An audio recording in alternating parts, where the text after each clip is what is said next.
Hey, what's going on, guys? It's your boy Mo, and I'm at work right now. We have the blizzard here in New Jersey, and we got one plow, the Lexus SUV, and my little Nissan over there, all stuck. The plow made it through right about the street and got stuck, man. We're going nowhere tonight. I think what we're gonna have to do is call a company to get us out of this mess. Because nowhere, even the streets are safe. Look how slow people are gotta be driving to get out of here.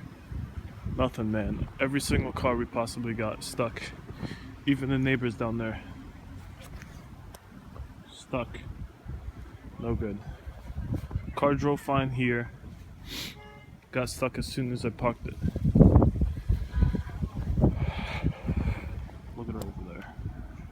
She do nothing now. She just sits. On the street she fine though. See you guys soon. Maybe in a future video.